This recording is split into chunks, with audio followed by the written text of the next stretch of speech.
discípulos dos profetas, clamou a Eliseu, dizendo: meu marido, teu servo morreu, e tu sabias que ele era temente ao Senhor. Então, chegando o clamor para levar os credores, para levar os teus 2 filhos para ser escravo. 2.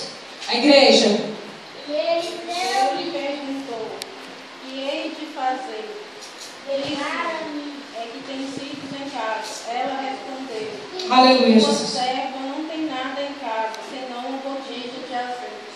Então disse ele: vai, pede vasilhas a todos os seus vizinhos, e vai e não poucas. 4. Então entra e fecha a porta sobre ti e sobre teus filhos, e deita o teu azeite em todas aquelas vasilhas.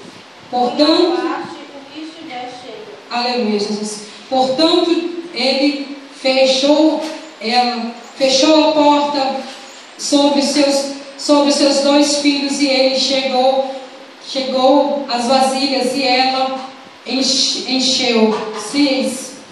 Cheias as vasilhas, disse ela a um dos filhos: chega-me aqui mais uma vasilha. Mas ele respondeu: não há mais vasilha nenhuma. E o azeite parou. Então foi ela e fez saber que há um homem de Deus, e ele disse: vai e vende o azeite e paga todas as suas dívidas, e tu e teus filhos vivem com o resto. Aleluia.